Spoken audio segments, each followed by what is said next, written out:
Simula na ng paglalakbay ng aming team sa Central Visayas. Ako po ang inyong kapuso, Akisha Micaela P. Acaya, at samahan niyo po kami ng aming team na maglakbay.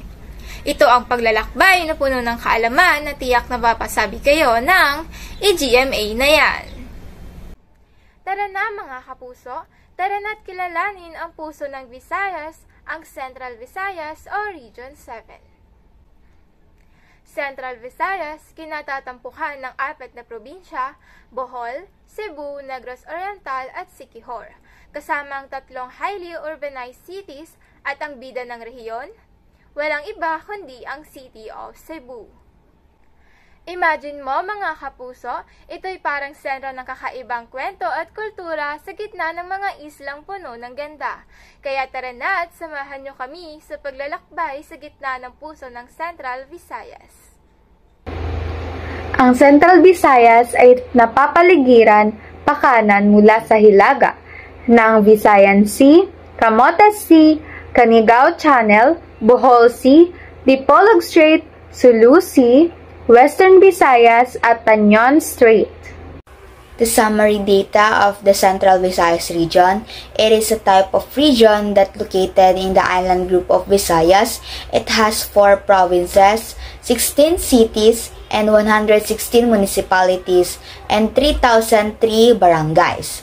The coastal and landlocked is coastal. The marine water bodies are Camotes Sea, Bohol Sea, Visayan Sea, Cebu Strait, Tanon Strait, and Canigao Channel.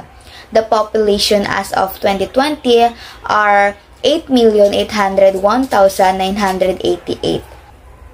Pinagmulan ng sikat na Lechon at Sinulog Festival, lumipad ang aming team upang tuklasin ang pinakamatandang probinsya ng Pilipinas, ang Cebu. Ako po ang kapuso nyo, Jillian Salcedo.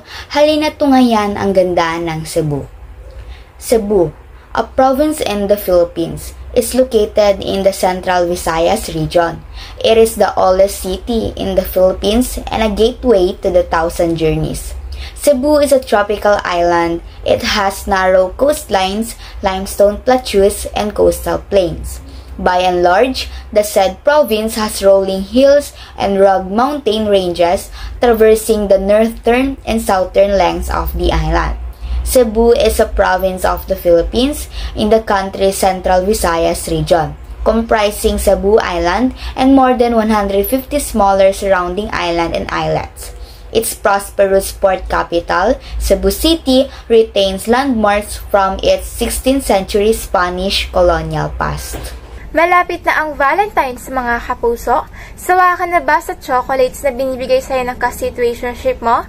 It's time to demand for more. Don't settle for less because you deserve the best. Kaya tara na, kung saan hindi mo man matitikman ang tamis ng tsokolate, magbubusog ka naman sa tanawin ng Chocolate Hills. Welcome to Bohol! May lawak na 4,772.52 square kilometers o 1,842.68 square miles ang lalawigan na ito. Mayroon itong isang lungsod at 47 municipalities na binubuo ng 1,109 na mga barangay. Sa taong 2020, ang populasyon ng Bohol ay umabot sa 1,394,329 na nagpapakita ng masiglang komunidad at pag-unlad ng lalawigang ito. Sa kabuoang kasaysayan at yaman ng likas na kagandahan, hindi maikakaila ang kahalagahan ng Bohol sa ating kultura at kalikasan. Ito ang Bohol, ang perla sa gitnang Visayas. Pagpahinga-hinga po muna natin ang Boracay dahil imbitado kayo sa Negros Oriental kung saan may enjoy ang land, sea, and sky. Ang Negros Oriental ay isang pinakamalaking probinsya dito sa Central Visayas na ang capital nito ay Dumaguete. May 6 na lungsod, 19 municipalities at 557 na barangays. Lumipad naman tayo sa huli at pinakamaliit na probinsya sa Central Visayas. Ito daw ay puno ng hiwaga at kilala sa mga agimat at gayuma na pinalilibutan daw di umano ng mga shamans at healers, ang Isla de Fuego o Siquijor. Ako po ang inyong kapuso na si Jillian Salcedo. Samahan niyo akong tuklasin ang hiwaga ng probinsya ng Siquijor. Siquijor is an island province and officially the third smallest province in the Philippines, and the smallest province in the Central Visayas region, located in the heart of the Philippine archipelago. It is recognized as a center of mystic power and a capital of mystic activities and black magic. Its towns are on the narrow floodplains and deltas around the coast. Most of the interior portion of the island is either hilly or mountainous. It is so small that you can see most of its key tourist spots in 1 day or 2 days. Ang Central Visayas, isang yugto ng ating bayan at parang isang makulay na kaharian sa puno ng mga kahanga-hangang tanawin, masarap na pagkain at makulay na kultura. Ang 3 milyong local travelers ay parang mga mandirigmang naglalakbay sa kanilang sariling bayan, nagdadala ng kani-kanilang kwento at alaala sa bawat kanto ng rehiyon. Tara na't maglakbay sa ganda ng Central Visayas. Ito ang scoop sa mga biyahe natin.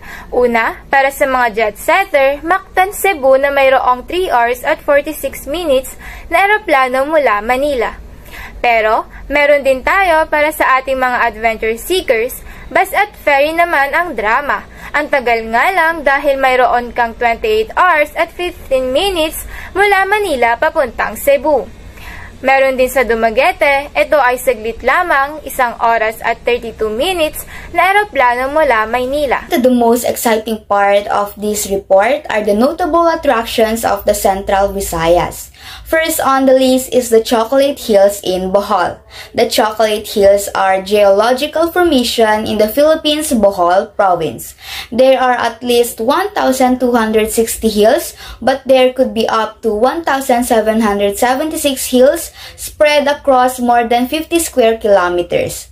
The name comes from the fact that they are covered in green grass that turns brown during the dry season.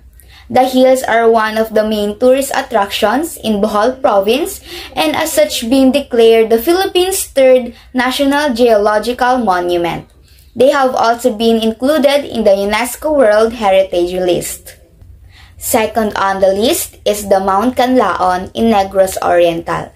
Canlaon, also known as Mount Canlaon and Canlaon Volcano, is an active stratovolcano and the highest mountain on the island of Negros in the Philippines, as well as the highest point in the Visayas with an elevation of 2,465 meters above sea level. Mount Canlaon ranks as the 42nd highest peak of an island in the world.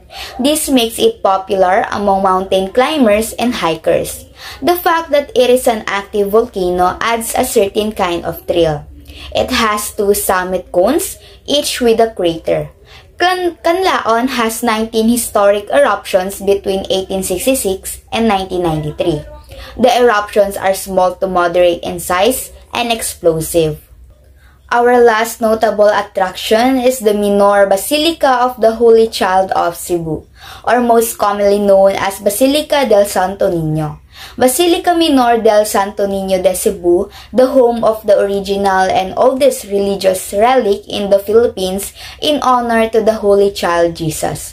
Founded in 1565 as the oldest Roman Catholic Church in the country, it was believed to be built over the spot where the most famous religious icon in the Philippines, the statue of the Santo Niño de Cebu, was found.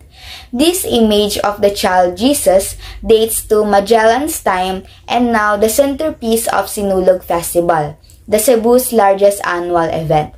Besides admiring the intricate frescoes and interior of the church, visitors can also enjoy time at the Pilgrim Center and Basilica del Santo Niño Museum with many relics and statues in exhibit. If you visit the church on Fridays and Sundays, you may find a sea of pilgrims coming for the outdoor masses right on the traffic-closed street. Mga kapuso, Tayo naman ay tumikim ng mga masasarap na pagkain dito sa Central Visayas. Unahin na natin ang lechon de Cebu. Ibang-iba raw ang lasa ng lechon de Cebu kung ikukumpara sa lechon dito sa Maynila. Bakit nga ba? Dahil mas maalat raw ang lechon de Cebu kung ikukumpara dito sa Maynila. Sinasabi nilang kailangan mong talikuran ang mga sarsa at hanapin ang suka sa sobrang alat nito. Kaya't ano pang hinintay nyo? Tara na't sa Cebu at tikman ang lechon nila. Isunod naman natin ang matamis pagkatapos ng maalat. Ito ay ang pinakasikat na pasalubong dito sa Bohol. Ito ay ang matamis at malagkit na kalamay. Gawa ito sa bigas, brown sugar, at gata ng niyog. Maaari mo ring lagyan ito ng mani. Ang budbud pilit naman ay isang uri ng malagkit na rice cake na nagmula sa Negros Oriental. Ito ay gawa sa malagkit na bigas at hinaluan ng gata ng niyog at nilagyan ng asukal. At pagkatapos ay ibabalot sa dahon ng saging at i-steam hanggang sa maluto. Karaniwan itong inihahain bilang panghimagas o merienda. Tayo naman ay makisaya sa mga festivals dito sa Central Visayas. Unahin na natin dyan ang Sinulog Festival. Ang Sinulog Festival ay ginaganap tuwing 3rd Sunday of January bilang parangal sa Santo Niño or the Child Jesus. Ang Sinulog Festival ay nangangahulugang graceful dance. Ang mga suot nito ay makukulay at magagandang tunog gamit ang mga drums. Kaya naman hindi nila binibigo ang mga nanonood sa sobrang ganda ng festival na ito. Ang Siquijor ay kilala sa buong bansa para sa kulam. Tuwing kabilugan ng buwan, ang mga mangkukulam o mambabarang ay nagtatapon ng mga halamang gamot o mga buhay na hayop sa higanteng puno, saka sila uupo pabilog at bubulong ng mga incantations.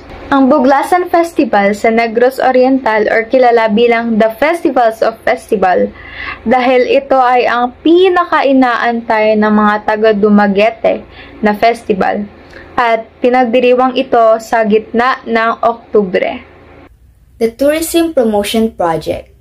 PBBM Infra Projects upgrade Central Visayas Transpo tourism sectors. The Department of Public Works and Highways or the DPWH in Cebu is implementing two major infrastructure projects to improve interconnectivity in Central Visayas. The Fort Mactan-Cebu Bridge, funded by the Japanese government's Official Development Assistance Program, and the Mandaue-Consolacion-Liloan Coastal Bypass Road, funded by the South Korean government, will span from Mandaue City's Kansaga Bay to Lapu-Lapu City's Barangay Ibo. The projects aim to support Lapu-Lapu City's development plans and boost the island's tourism industry. The new Cebu International Container Port is also in the pipeline with the proposed project cost, loan validity, and implementation up for approval by the National Economic and Development Authority or NEDA Board. Muli, ako po ang kapuso nyo Jillian Salcedo, naway natuto at nabigyan kayo ng kaalaman tungkol sa kung anong pinagmamalaki ng Central Visayas. Ito ang paglalakbay na puno ng kaalaman na tiyak na mapapasabi kayo ng i-GMA nyo na yan!